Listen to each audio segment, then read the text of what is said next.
வட்டி boss big boss Tamil season 9 review show. நான் வரேன் தினமும் ராத்திரி 11:30 மணிக்கு. Subscribe to colour Kannadi media. India vs Australia series இப்போ ஆரம்பிக்க போகுது. ஸ்குவாட் அனாலிசிஸ் அண்ட் அதுக்குள்ள நம்ம என்ன மாதிரி ஒரு பிளேயிங் நடக்க போறோம்ன்ற இந்த விஷயங்கள்லாம் இந்த வீடியோவில் பேச போறோம். அதுக்கு முன்னாடி இந்த சீரிஸ் ஆரம்பிக்க போறதுக்கு முன்னாடி ஒரு ப்ரிவ்யூ வீடியோ பாஸ்கி சாரோட சேர்ந்து நம்ம பேசி இருந்திருக்கோம். அந்த வீடியோவில் ஆஸ்திரேலியன் பிச்சர்ஸ்ல நம்ம என்ன மாதிரி விஷயங்கள்லாம் ஹேண்டில் பண்ணணும், எப்படி என்னங்கிற விஷயத்தை வந்து ரொம்ப டீட்டெயிலாக பேசிருக்கோம். அந்த வீடியோ நம்மளுடைய இங்கிலீஷ் கிரிக்கெட் சேனல் ஆகிய கிரிக் ஷேக்ல வந்துருக்குது. அந்த வீடியோவை பாருங்க. அந்த வீடியோட லிங்க் டிஸ்கிரிப்ஷன்ல போடுறேன். கலர் கண்ணாடி கிரிக்கெட் நீங்க கொடுத்த அந்த சப்போர்ட் வந்து கிரிக் ஷேக்கும் கொடுப்பீங்கன்னு நம்புறேன். Please subscribe to Crick Shake. Right, okay boys and girls and my dear buddies, hi from Bala.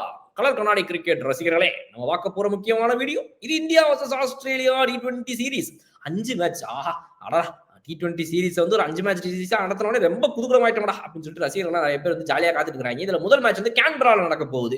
கேன்பரால நடக்கக்கூடிய இந்த மேட்ச்ல யார் யாரெல்லாம் பிளேயிங் லெவன்ல விளையாடுறதுக்கான வாய்ப்புகள் இருக்குதுன்னு நம்ம பார்க்கறதுக்கு முன்னாடி முதல்ல ஸ்குவாடை பார்த்துருவோம். ஸ்குவாடை பொறுத்த வரைக்கும் பாத்தீங்கன்னா நம்மளுடைய ஓப்பனர்ஸ்க்குலாம் பிரச்சனையே இல்லைங்க. அழகா உட்காந்துட்டாப்ல சுப்மன் கில்லாம் போய் ஜலுக்கு உட்காந்துட்டாப்ல. பிரச்சனை யாருக்குன்னா அந்த பவுலர்ஸ்ங்களுக்கு தான் இருக்குது. வர இருங்க. ஸோ நம்மளுடைய ஸ்குவாடை பொறுத்தவரைக்கும் சுப்மன் கில், அபிஷேக் சர்மா, SKY என்னும் ஆகாயம், திலக் வர்மா, சிவம் தூபே, ரிங்கு சிங், அப்புறம் சஞ்சு சாம்சன், ஜிதேஷ் சர்மா, அக்சர் பட்டேல், வாஷிங்டன் வெற்றிவேல், நிதிஷ்குமார் ரெட்டி, வருண் சக்கரவர்த்தி, குல்தீப் யாதவ், பும்ரா, அஷ்தீப் சிங், ஹர்ஷித் ராணா இப்படின்னு சொல்லி ஒரு 16 மெம்பர் கொண்ட ஒரு குழு இங்க இருக்குது. இந்த 16ல 11 பேர் தான் விளையாட போறாங்க. நமக்கு தெரியும். இதுல வந்துட்டு இதெல்லாம் கிடையாது. அதாவது நம்ம 12வது பிளேயரா ஒருத்தர்லாம் வந்து இங்க விளையாட முடியாது. கிச்சா கொடுத்து IPL மாறலாம். அப்ப 11 பேர் யார் விளையாட போறா அப்படின்னா கிட்டத்தட்ட ஒரு 5 பேர் வெளியே வைக்க போறாங்க. அந்த 5 பேர் யாருன்னு பாத்துருவோமா? தூபே அண்ட் ரிங்குவோட ஸ்லாட்டுக்கு ஒரு போட்டி இருக்கும். இவங்க 2 பேருக்கு நடுவில் ஒரு இது. அதுல வந்து இந்த கிளாஸ்ல இருந்து தூபேவை தான் அவங்க சூஸ் பண்ணுவாங்க. காரணம் வந்து டால் அண்ட் ஹெஃப்டி, மடக்கி வச்சு அச்சார்னா மிடில் ஓவர்ஸ் ஸ்பின்னர் எல்லாம் துவம்சம் பண்ணிடுவாருன்னு சொல்லிட்டு இவங்க தூபேவை தான் எடுப்பாங்க. ரீசெண்ட் டைம்ஸ் அவர் மோர் கன்சிஸ்டன்ட் தேன் ரிங்கு சிங்னு சொல்லலாம். கிடைச்ச வாய்ப்புகள்ல வரிசையா இவர் ஓரளவு நல்லா விளையாட்டே வராரு. அவரு கொஞ்சம் லைட்டா தருமாறாரு. உடனே அப்புறம் திரும்ப இவருக்கு மட்டும் வாய்ப்புகள் அதிகமாகுது அப்படின்ற மாதிரி தூபே பக்கம் தான் இப்போ வரைக்கும் ஃபேவரபிளா இருந்திருக்கு அந்த பொசிஷன். ஸோ அதனால வந்து நம்பர் 5 தூபே அப்படின்னு வச்சோம்னா 6th பொசிஷன்ல சஞ்சு சாம்சனா, ஜிதேஷ் சர்மாவா? Sanju Samson with all experience and recent times அவருடைய ஃபார்ம் அதெல்லாத்தையும் கம்பேர் பண்ணும்போது நம்பர் 6. பட் ஆனா அவருடைய ஸ்லாட் வந்து ஒரு மிகப்பெரிய கேள்வி. இன்னுமே ஓப்பனர் ஸ்லாட்டை சுப்மன் கிலுக்கு தாராவாத்து கொடுத்த காரணத்தினால் இப்போ வந்து சஞ்சு சாம்சனை பொறுத்த வரைக்கும் அவர் எங்க ஆட போறாருன்றது நமக்கு தெரியல. SKY நான் தான் நம்பர் 3, நான் தான் நம்பர் 4ன்னு திலக் வர்மா SKY வேற அங்க உட்காந்துட்டு இருக்காங்க. அப்போ 5லயாவது விளையாடுவாரா, இல்ல தூபே ரிங்கு வந்ததுக்கு அப்புறமா சஞ்சு சாம்சன் 6th விளையாட விட்டுருவாங்களான்றது ஒரு மிகப்பெரிய ஒரு கேள்வி இந்த இடத்துல இருக்குது. அப்போ அவரை குறை சொல்றதா, நீங்க வந்து ஏங்க எல்லா பொசிஷனுக்கும் ரெடியா இருங்கன்னு, இல்லைன்னா வந்துட்டு ஏங்க ஒரு ஓப்பனர்னு தெரியும், நீங்க என்ன ரோஹித் சர்மா நம்பர் 6ல விளையாட விடுறீங்க, ரோஹித் சர்மா நம்பர் 1 தானே, அது மாதிரி சஞ்சு சாம்சன் இப்படி பண்ணுங்க அப்படின்னு நம்ம கேட்கலாம். பட் தெரியல, சொல்ல முடியாது. சஞ்சு சாம்சன் ஜித்தேஷனா சஞ்சு சாம்சன். இதுலயே நமக்கு வந்து ஒரு 6 பேர் வந்துட்டாங்க. இப்போ இதுல என்ன கேட்ச் அப்படின்னா 7, 8, 9, 10, 11 5 பேர் இருக்காங்க. இந்த 5 பேர்ல பவுலிங் 5 பேரும் போட்டுருவாங்க. ஆனா பேட்டிங் யாரு பண்ணுவா? நமக்கு வந்து அட்லீஸ்ட் ஒரு நம்பர் 8 வரைக்கும் பேட்டிங் நல்லா தெரிஞ்ச ஆட்கள் இருக்கணும் இல்லையா? நம்ம இப்போ வரைக்கும் பார்த்துக்கிறது 6 பேர், கில்லு, அபிஷேக், SKY, திலக், தூபே, சாம்சன் 6 பேர் பார்த்துருக்கோம். இந்த 6 பேர்ல யாரு பவுலிங் போடுவா அப்படின்னா ஒரு பார்ட் டைம் பவுலரா ஆல்ரவுண்டர்னு என அழைக்கப்படக்கூடிய சிவம் தூபே அவர்கள் ஒரு வேலை வந்துட்டு போடலாம் தேவைப்பட்டுச்சுன்னா.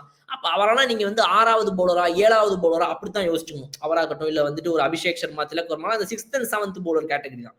அப்ப 5 பவுலர்ஸ் உங்களுக்கு வேணும் இல்லையா? அந்த 5 பவுலர்ஸ் யாரு? நம்பர் 7ல இருந்து ஆரம்பிச்சு 11 வரைக்கும். அதுல ஒரு 2 பேர்னால பேட்டிங் பண்ண முடியுமா? அப்பதான் நம்பர் 8 வரைக்கும் டெப்த் போகுங்கிற ஒரு விஷயம் இருக்குது. அதுல உங்களுக்கு ஸ்பின்னர்ஸ் 2 பேர் தான் வேணுங்கிறதும் இருக்குது. இந்த எல்லா கேட்ச்ல என்ன பிரச்சனைனா 2 ஸ்பின்னர்ஸ் தான் நீங்க எடுக்கணும் 7 to 11க்குள்ள. ஆனா வந்து உங்களுக்கு பேட்டிங் தெரிஞ்சவங்களும் வேணும், அதே சமயத்துல ஃபாஸ்ட் பவுலர்ஸும் உங்களுக்கு வேணும் 3 அப்படிங்கும்போது என்னன்னா நீங்க ஒருவேளை பும்ரா, ஹர்ஷ்தீப், ஹர்ஷித் ராணா 3 பேரும் எடுத்தீங்க அப்படின்னா மிச்சம் இருக்கக்கூடிய 2 இடத்துல ஸ்பின்னர்ஸ் தான் எடுத்தாகணும். நீங்க 3 ஸ்பின்னர்ஸ் எடுக்க முடியாதுல்ல. 2 ஸ்லாட் தான் பாக்கிட்டு அதுல 2 நீங்க ஸ்பின்னர் தான் எடுத்தாகணும். ஒன்னு அக்சர் பட்டேல் எடுப்பீங்க, இன்னொன்னு வாஷிங்டன் சுந்தர்னு 2 பேர் எடுத்தீங்கன்னா உங்களுக்கு 2 ஸ்பின்னர் இருப்பாங்க, 2 பேரும் பேட்டிங் பண்ண ஆரம்பிச்சிருவாங்க. ஆனா உங்களுக்கு ஃபாஸ்ட் பவுலிங்ல வெறும் 3 பேர் தான் இருப்பாங்க. அது பும்ரா, ஹர்ஷ்தீப் அண்ட் ஹர்ஷித். ஸோ இதுக்கு பதிலா நம்ம என்ன பண்ணலாம் அப்படின்னா வருண் சக்கரவர்த்தி இதுல மிஸ் பண்றோம். இந்த பிரச்சனை வருது இல்லையா? அதை தவிர்க்கிறதுக்கு அக்சர் பட்டேல் அண்ட் வருண் சக்கரவர்த்தி 2 பேரும் விளையாடுங்க. வாஷிங்டன் சுந்தர் அண்ட் குல்தீப் யாதவ் வெளியே உட்காருங்க. ஸோ அக்சர் அண்ட் வருண் சக்கரவர்த்தி வந்துட்டு 7 and 9 அப்படின்னா 8ல Nitish Kumar Reddy or Axar Patel at 8 what ever it is. So Nitish Kumar Reddy உள்ளுக்குள்ள வந்தாதான் ஃபாஸ்ட் பவுலர் ஸ்பின் பேலன்ஸும் கிடைக்கும், பேட்டிங் பண்ற ஆட்களும் கரெக்டா கிடைப்பாங்க. இல்ல அப்படின்னா என்ன ஆகும்னா உங்களுக்கு என்கேஆர் மிஸ் பண்ற மாதிரி ஆயிரும், இல்லைன்னா நீங்க வந்து வருண் மிஸ் பண்ற மாதிரி ஆயிரும். ஸோ அக்சர் பட்டேல் நிதிஷ்குமார் ரெட்டி 2 பேர் வந்துட்டு 7 and 8 விளையாடினாங்கன்னா பேட்டிங் டெப்த் சூப்பரா இருக்கும், பவுலிங்கும் 2 பேரும் மாசா பண்ண போறாங்க நமக்கு. அப்ப 9, 10, 11ங்கிற இடத்துல நீங்க 9ல வந்து வருண் சக்கரவர்த்தியும் 10 and 11ல வந்து பும்ரா அண்ட் ஹர்ஷ்தீப் சிங்கே விளையாடலாம். ஏன்னா வந்து இப்ப இதுல குல்தீப் யாதவோ இல்ல வந்து ஹர்ஷித் ராணாவே உட்கார வைக்கிறது எந்த ஒரு தவறும் கிடையாது அப்படின்றதான் வந்து என்னோட பொறுத்துக்கு கருத்து. But GG would prefer Kuldeep Yadav and Harshit Rana, இல்லைனா வந்து ஹர்ஷித் ராணா மெயின்லி அப்படின்றதெல்லாம் வந்து நம்ம எதிர்பார்க்கக்கூடிய விஷயங்கள் தான். அது எப்படி பேன் அவுட் ஆகுது, அந்த சிச்சுவேஷனுக்கு ஏற்ற மாதிரியா, மேட்சுக்கு ஏற்ற மாதிரியா, பிச்சுக்கு ஏற்ற மாதிரியா, அவர் மைண்டுக்கு ஏற்ற மாதிரியாங்கிறதான் நம்ம வெயிட் பண்ணி பார்த்தா தெரியும். ஸோ நம்மளோட பிளேயிங் லெவன்ன்றதை ஃபைனலா சொல்லிடுறேன். சுப்மன் கில், அபிஷேக் சர்மா, எஸ்கே என்னு ஆகாயம், ஆதித்ய வர்மாவின் அத்திய மகன் திலக் வர்மா, சிவம் துபாய், சஞ்சு சாம்சன் நம்பர் 6 வரைக்கும் போகுது. 7ல அக்சர் பட்டேல், 8ல நிதிஷ்குமார் ரெட்டி, 9ல வருண் சக்கரவர்த்தி, 10ல ஜஸ்பிரிட் பும்ரா அண்ட் 11ல ஹர்ஷ்தீப் சிங் அப்படின்னு சொல்லி நம்மளோட இந்த பிளேயிங் லெவனை நம்ம இதுல சொல்லிக்கிறோம். ஸோ நீங்க சொல்லுங்க உங்களுடைய பிளேயிங் லெவன் என்ன? இந்த 11 பேர்ல நீங்க யாராவது மாத்துறீங்களா? ஏன்டா எங்க அண்ணன் நிதிஷ்குமார் ரெட்டி இல்லாமையாடா வாப்ல அந்த பொம்மையோடு அப்படின்னு சொல்லி வரீங்களா? கமெண்ட்ஸ் சொல்லுங்க. இன்னும் சூப்பரா வீடியோ நான் வந்து பார்க்குறேன். அது விடைபெறுது உங்கள் படம். ஓகே பாய்.